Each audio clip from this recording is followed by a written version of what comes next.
नमस्ते बच्चों, कैसे हैं आप सभी।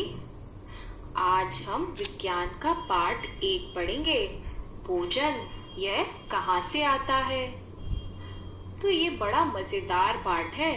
हम खाने के बारे में बहुत सारी मजेदार बातें करेंगे। अच्छा, हम शुरुआत एक मजेदार गतिविधि से करते हैं। आप मुझे ये बताओ कि आपने कल क्या खाया था और परसों क्या खाया था। क्या दोनों दिन एक ही चीज खाई?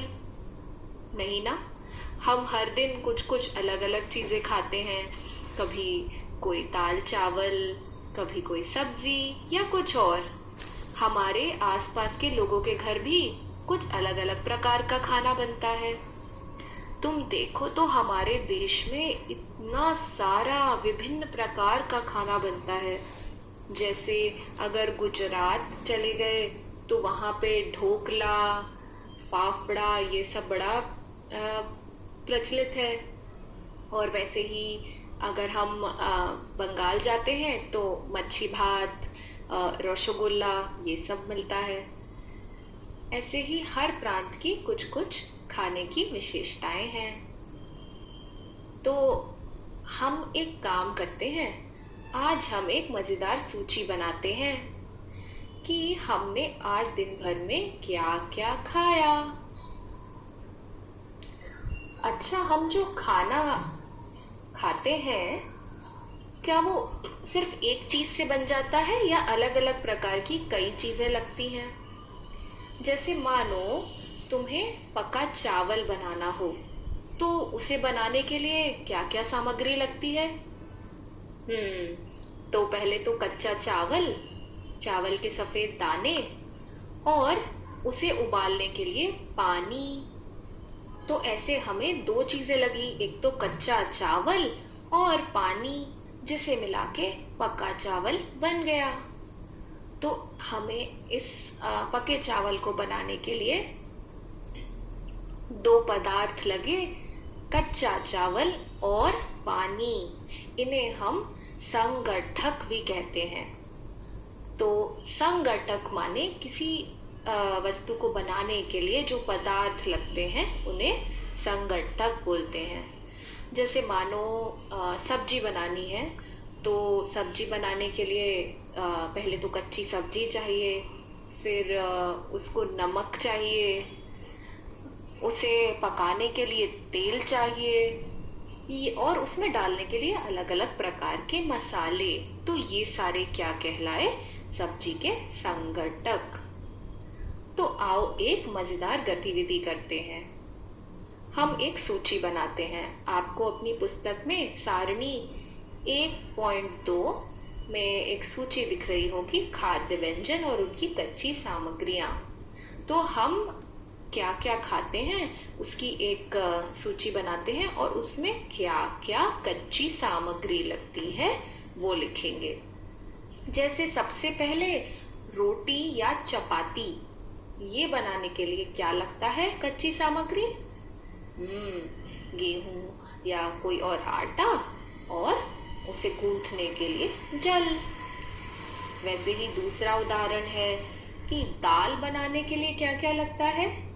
तो दाल बनाने के लिए कच्ची दाल चाहिए पहले तो, और उसे पकाने के लिए जल और नमक, तेल या घी और मसाले जैसे जीरा, राई, लाल मिर्च, हल्दी। एक और उदाहरण देती हूँ, मीठा। आप सब खीर खाते होंगे या पसंद भी करते होंगे। तो चावल की खीर बनाने के लिए क्या क्या लगता है कच्ची सामग्री? पहले तो चावल और उसे पकाने के लिए दूध और शक्कर और कुछ सूखे मेवे। ऐसे ही आप अपने पसंद के भोजन और जो आप जो खाते हैं घर पे उसकी एक सूची बनाइए उस खाद्य पदार्थों की, और उनमें क्या क्या कच्ची सामग्री लगती है वो अपनी कॉपी में लिखिए। अच्छा, आपने ये देखा होगा कि हम जो व्यंजन बनाते हैं, अलग अलग खाद्य पदार्थ बनाते हैं, इन्हें बनाने के लिए हमें कई प्रकार के सामग्री यानी संघटक चाहिए। अब ये संघटक जो है, जैसे चावल बनाने के लिए कच्चा चावल और पानी, सब्जी बनाने के लिए सब्जी,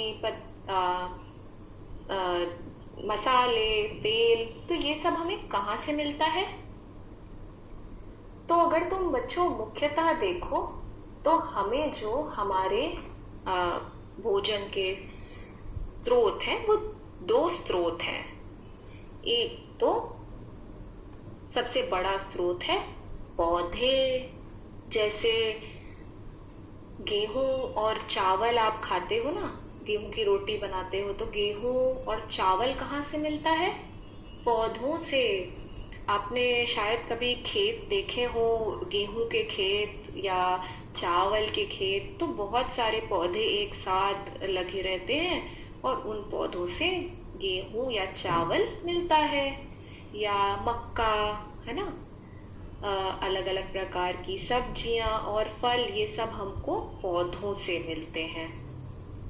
अच्छा, दूसरा एक स्रोत है जंतु। कुछ खाद्य पदार्थ ऐसे हैं जो हमें जानवरों या जंतुओं से प्राप्त होते हैं। अब बताओ कौन से? जैसे दूध। दूध हमें गाय से या भैंस से, बकरी से, इन सब से मिलता है। दूध पौधों में तो नहीं लगता, तो दूध के लिए हमें जंतु से प्राप्त होता है दूध।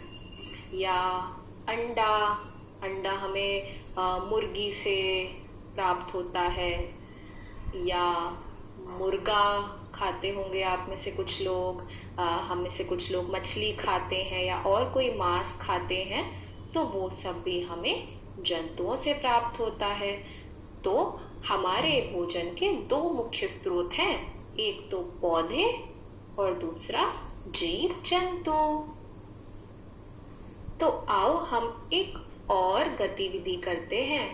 आप अपनी पुस्तक की सारणी 1.2 पर आइए। इसमें एक सूची बनानी है, खाद्य व्यंजन और उसमें क्या क्या संघटक लगते हैं और उनके स्रोत क्या क्या हैं। तो आओ पहला देखते हैं उदाहरण इडली का। इडली दक्षिण भारत का एक प्रमुख व्यंजन है। सफेद रंग का, बड़ा स्वादिष्ट लगता है, आपने भी शायद खाया होगा।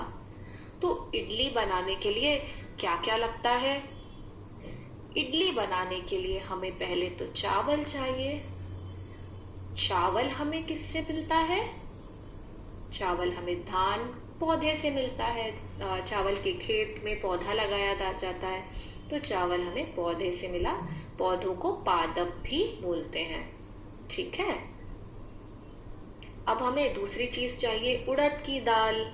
दाल भी हमें पौधों से मिलती है, तो दाल का स्रोत भी है पौधा। फिर तीसरी चीज हमें चाहिए नमक।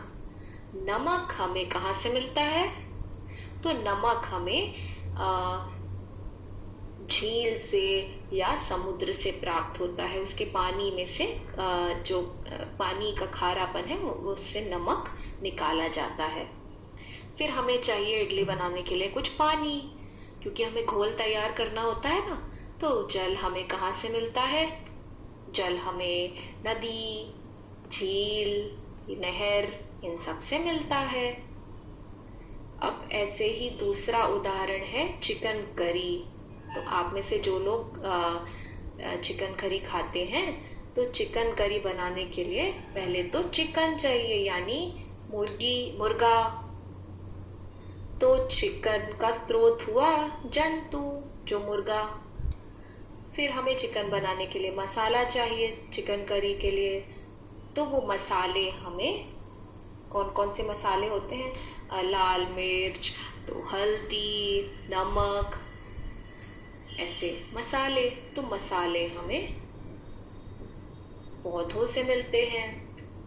फिर तेल या घी। तो तेल भी या तेल जो होता है वो भी हमें पौधों से प्राप्त होता है। तुमने अगर सरसों का तेल देखा हो, तो सरसों का तेल बनाने के लिए सरसों के बीज होते हैं, उनको पीस के बनाया जाता है तेल, या मूंगफली का तेल तो वो मूंगफली को पीस के बनता है, इसलिए तेल का भी स्रोत हुए पौधे। पर घी का स्रोत कौन है? घी तो हमें पौधों से नहीं मिलता। घी हम दूध से बनाते हैं, जो हमें गाय से मिलता है या कोई और भैंस से, ऐसे जानवरों से मिलता है। तो घी का स्रोत हुआ जंतु। जल तो जल हमें नदी तालाब वगैरह से मिलता है। तो अब ये खीर वाले उदाहरण को हल करो। दूध हमें प्राप्त हुआ खीर बनाने के लिए जंतु से, चावल मिला पौधे से, और चीनी कहाँ से आई? चीनी का स्रोत पता है क्या आपको? तो चीनी जो होती है ना, हम गन्ने से मिलती है। गन्ना आपने खाया होगा, लंबा एक डंडे समान होता है, तो उसका जो रस होता है उसको पका के चीनी या गुड़ बनाया जाता है। तो चीनी का स्रोत भी पौधा हुआ। तो तुमने देखा कि हम ज्यादातर भोजन के रूप में पौधों का इस्तेमाल करते हैं, पौधों के हिस्सों का इस्तेमाल करते हैं। अच्छा, तुमने देखा होगा कि जो पौधे हैं हम उनके अलग अलग भाग का उपयोग करते हैं। जैसे कुछ पौधों के हम फल खाते हैं, जैसे आम का फल है ना, आम के पेड़ में जो फल लगता है वो कितना स्वादिष्ट होता है ना। गर्मियों के मौसम में हम कितना आम खाते हैं। तो आम हमें पौधे के फल से मिलता है। फिर जैसे ऐसे ही सीताफल, केला, ये सब फल। टमाटर भी पौधे का फल होता है। अच्छा, कभी कुछ पौधों के हम पत्ते भी खाते हैं। जैसे कौन से पौधे हैं जिनके पत्तों का हम खाने के रूप में प्रयोग करते हैं? जैसे पालक, मेथी, सरसों की भाजी, या आप में से कुछ लोगों ने बथुआ भाजी खाई होगी, चौलाई भाजी खाई होगी। तो ये सब पौधों के पत्ते हैं जिन्हें हम भोजन के रूप में इस्तेमाल करते हैं। फिर कुछ पौधे जो होते हैं उनकी हम जड़ भी खाते हैं। जैसे जड़ क्या होती है बच्चों? तो आप अपनी पुस्तक में ये चित्र देख रहे होंगे। ये पौधे के मुख्य दो भाग होते हैं, एक तो जमीन के ऊपर और दूसरा जमीन के नीचे। जमीन के नीचे वाला हिस्सा जो जड़ होती है वो मूल तंत्र कहलाता है, और जमीन के ऊपर वाले हिस्सा प्ररोह तंत्र जमीन के ऊपर वाला हिस्सा जो हमें दिखाई देता है, जिसमें पौधे की पत्तियां, लंबा तना, कलियां, फूल और पौधे फल और फूल होता है। तो और एक हिस्सा जमीन के नीचे जो है जड़। तो कुछ ऐसे हमारे खाद्य पदार्थ हैं जो हमें जड़ का भी हम इस्तेमाल करते हैं, जिसमें जैसे अदरक जो होती है वो जड़ में होती है।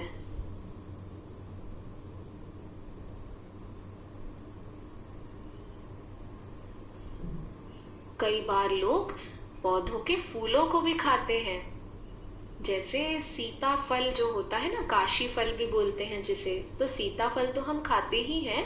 सीताफल के पौधे के जो फूल होते हैं उनको भी चावल की घोल में डुबोकर और उनको तल कर पकौड़ियां बनाई जाती हैं। अगली बार आप भी अपने घर पे अपनी अगर आपके यहाँ कभी सीताफल की पत्तियां फूल उपलब्ध हो तो उनके फूलों की पकौड़ी घर पे बनाने का अपनी माता जी के साथ प्रयत्न कीजिएगा। अच्छा, कुछ पौधे ऐसे भी हैं जिनके हम ना 2 या 2 से अधिक भाग भी खाने में इस्तेमाल करते हैं। जैसे मैं उदाहरण देती हूँ, सरसों। तो सरसों की हमने देखा था कि हम पत्तों को भाजी के रूप में खाते हैं, साग बनाते हैं, और जो सरसों के बीज होते हैं उन्हें पीसकर हम तेल निकालते हैं, जो सरसों का तेल कहलाता है। तो हमने सरसों के पेड़ के 2 भाग इस्तेमाल किए। वैसे ही केले के हम अलग अलग भागों का इस्तेमाल करते हैं। जैसे उसका जो फल होता है वो केला पीले रंग का हम खाते हैं। केले का जो तना होता है उसकी भी सब्जी बनाई जाती है। दक्षिण भारत में ये सब्जी काफी प्रचलित है क्योंकि केला का वहाँ पे बहुत ज्यादा उत्पादन होता है। तो तुम देखोगे कि हम पौधे के अलग अलग हिस्सों को उपयोग करते हैं। तो आओ एक और मजेदार सूची बनाते हैं। ये है सारणी 1.4, भोजन के रूप में पौधे के भाग। ये आपको आपकी पुस्तक में दिखाई दे रहा होगा। तो इसमें पहला उदाहरण है बैंगन का भरता। तो ये खाद्य पदार्थ है बैंगन का भरता। इसको बनाने के लिए क्या क्या संघटक चाहिए, क्या क्या खाद्य कच्ची सामग्री चाहिए। तो भरता बनाने के लिए पहले तो बैंगन चाहिए, तो और फिर कुछ मिर्च मसाले चाहिए और कुछ तेल चाहिए। तो बैंगन, तो हमें पौधे का कौन सा भाग है, वो है बैंगन फल है। जो बैंगन का पौधा होता है उसका फल होता है जिसे हम बैंगन के रूप में खाते हैं। फिर ये जो मिर्च मसाले हैं जैसे हल्दी, मिर्ची, ये सब भी पौधे के फल से मिलते हैं। अब हमें लगेगा तेल बैंगन का भरता बनाने के लिए। तो तेल कहाँ से मिलता है? तेल हमें पौधों के बीज से मिलता है जिसको पीस कर तेल निकाला जाता है। जैसे मूंगफली का तेल बनाने के लिए जो मूंगफली होती है ना कच्ची, उसको पीस के उसमें से तेल निकाला जाता है। तो ये हिस्सा है बीज। हम एक और उदाहरण लेते हैं। आपने फूल गोभी की सब्जी खाई होगी। तो फूल गोभी की सब्जी बनाने के लिए पहले तो फूल गोभी चाहिए। फूल गोभी नाम से ही समझ आ रहा है कि पौधे का फूल होता है। और फूल गोभी के लिए फिर हमें कुछ मिर्च मसाले लगेंगे जो हमें फल से मिलेंगे, और कुछ तेल लगेगा जो हमें बीज से मिलेगा। तो ऐसे ही आप और खाद्य पदार्थ जो आप खाते हैं उनके संघटक और वो किस पौधे के भाग से मिलता है, इसकी एक सूची बनाइए। इसमें आप अपने घर के बड़ों की या अपने मित्रों की सहायता भी ले सकते हैं। अच्छा, यहाँ एक बात मैं बताती हूँ, कभी भी अपने आसपास के कोई अनजान पौधों को खाकर परीक्षण ना करें, क्योंकि वो पौधे ना जहरीले विषैले भी हो सकते हैं। इसलिए कभी भी कोई अनजान पौधे को ऐसे ही मत खाइएगा, ठीक है? अच्छा, हम अब एक और मजेदार बात करते हैं। आपने क्या कभी अंकुरित अनाज के बारे में सुना है? ये अंकुरित अनाज खाया है? तो अंकुरित अनाज क्या होता है कि जैसे आप ये चित्र में देख पा रहे हैं कि जो मूंग की, साबुत मूंग की जो दाने होते हैं, उनमें अगर सफेद सफेद धागे जैसा निकलने लगता है तो उसे हम अंकुर बोलते हैं। अब ये अंकुर बनाए कैसे? तो उसके लिए एक बहुत ही आसान तरीका है कि आप मूंग के कुछ बीजों को एक बर्तन में भर दें और उसमें पानी डाल के छोड़ दें। फिर अगले दिन आप पानी को निकाल देंगे और बस वो बीज को आप उस गिलास या कटोरे में रहने दें और ऊपर एक गीले कपड़े से ढक दें। और ऐसे एक दिन या आधा दिन आप छोड़ेंगे तो आप खोल के देखेंगे तो उसमें सारे बीजों में सफेद रंग के धागे जैसे निकल आए हैं, जिन्हें अंकुर बोलते हैं। अब इन्हें आप धोकर साफ कर खा सकते हैं। मुझे ये अंकुरित अनाज ना नींबू और नमक डाल के बहुत अच्छे लगते हैं, और ये ना बहुत ही आपकी सेहत के लिए भी अच्छे होते हैं। तो हमें जरूर कुछ अंकुरित अनाज अपने भोजन में शामिल करना चाहिए। तो आप ये घर पे ना कोशिश करिएगा अंकुरित अनाज थोड़ा सा बना के खुद देखने के लिए। आप ये चने के साथ भी कर सकते हैं, मूंग के साथ भी कर सकते हैं, या मोठ की दाल के साथ भी कर सकते हैं। अच्छा, आप सभी ने मीठा मीठा शहद खाया होगा। तो ये शहद कहाँ से आता है? शहद हमें एक जंतु से मिलता है और उस जंतु का नाम है मधुमक्खी।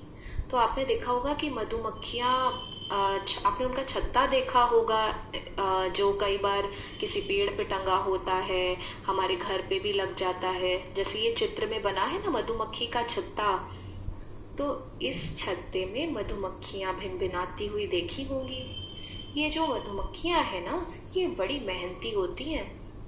ये फूलों से जाकर उनका मीठा रस इकट्ठा करती हैं और उस रस को लाके इस छत्ते में भंडारित करती जाती है, इकट्ठा करती जाती हैं। और ऐसे करते करते पूरा शहद से भर जाता है छत्ता। सोचो कितनी मेहनत है। एक बार में मधुमक्खी कितना सा ही शहद रस इकट्ठा कर पाती होगी, पर मधुमक्खी मेहनत करती रहती है। और फूल भी ना साल भर तो होते नहीं है। आपने देखा होगा किसी मौसम में ज्यादा फूल होते हैं, जैसे ठंड के मौसम में, तो मधुमक्खी उस समय शहद इकट्ठा कर लेती है ताकि साल भर वो उस इकट्ठा हुए शहद का इस्तेमाल कर सके। और हम भी, मनुष्य भी, इन्हीं छत्तों से जो ये शहद इकट्ठा हुआ है उसका भोजन के रूप में इस्तेमाल करते हैं। आपको क्या एक बात पता है, शहद ना कई सालों साल भी रखा रहे तो खराब नहीं होता, ये उसकी विशेषता है। तो हमने भाई मधुमक्खी से दो बातें सीखी, मेहनत करना और मिलजुल कर रहना। अच्छा, अब ये जो मधुमक्खी है या और भी जो ऐसे जंतु हैं, आपके घर में शायद कोई पालतू जानवर होगा, बिल्ली, भैंस, गाय या बकरी या कोई कुत्ता, ये सब लोग क्या खाते हैं? क्या ये भी हमारी तरह सब्जी रोटी या फल खाते हैं या कुछ और खाते हैं? आपने अपने आसपास कभी कोई गिलहरी या जंतुओं को देखा होगा, तो ये क्या खाते हैं, आओ ये जाने। आप अपनी पुस्तक में सारणी 1.5 देख रहे होंगे, एक सूची है जंतु और उनका भोजन। तो ये जीव क्या खाते हैं? जैसे पहला उदाहरण है भैंस। भैंस क्या खाती है? भैंस घास खाती है, खली, भूसा खाती है। भैंस अनाज भी खाती है, वो पत्तियां भी खाती है। तो आपने देखा भैंस अलग अलग प्रकार के पौधे के हिस्से ही खाती है। अब बिल्ली, तो बिल्ली छोटे जंतु, आपको ये पता होगा ना, बिल्ली चूहे खाती है। तो बिल्ली छोटे जंतु जैसे चूहा ये सब खाती है। बिल्ली पक्षियों को भी खा जाती है और बिल्ली दूध भी पीती है।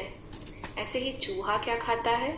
तो चूहा, हमारे घर में कई बार ऐसा होता है ना, अनाज रखा है और चूहे उधम मचा के पूरा अनाज खा जाते हैं। तो चूहे दाने अनाज के ये सब खाते हैं। पर शेर क्या खाता है? क्या शेर भी सब्जी खाता है? नहीं, शेर तो दूसरे छोटे जानवरों को जैसे खरगोश, हिरण, इन सब का शिकार करके खाता है।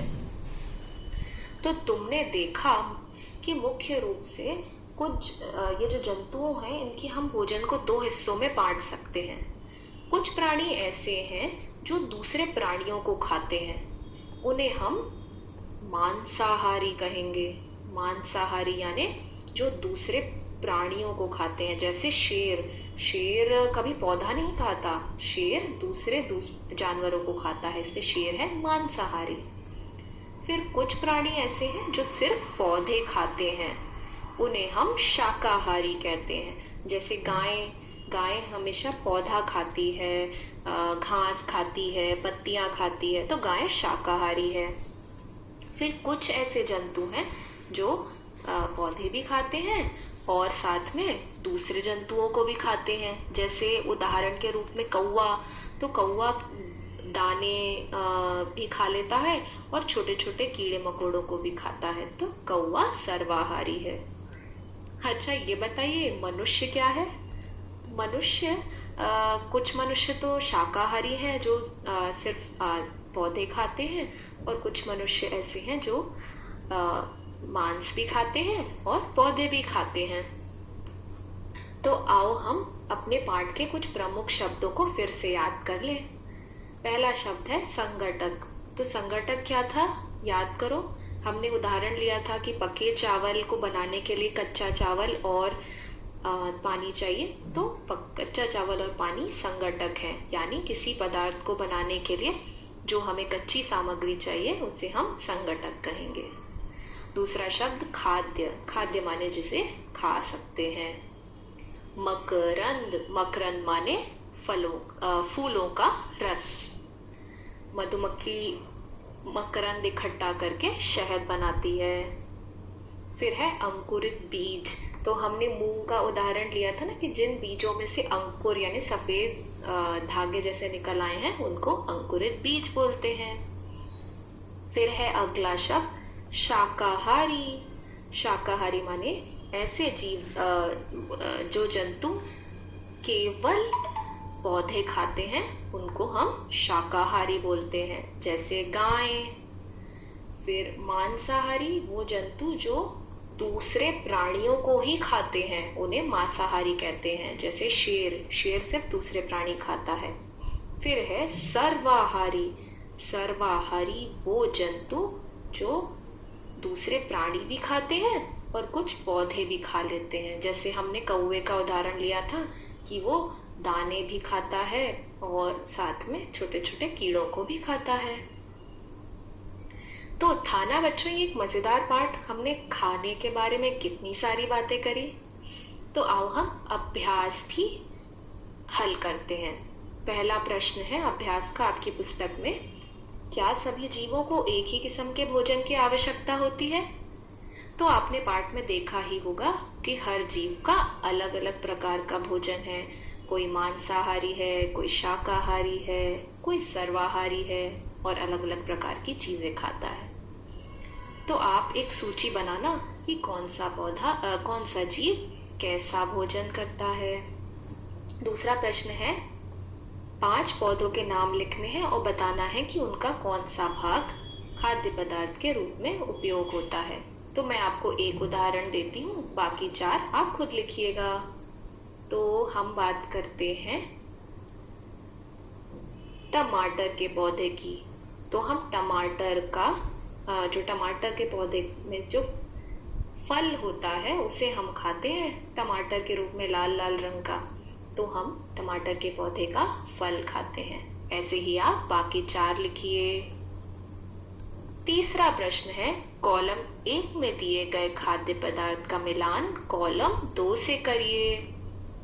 तो सबसे पहला हम शुरू के 2 साथ में हल करते हैं, बाकी 2 आप खुद हल कीजिएगा।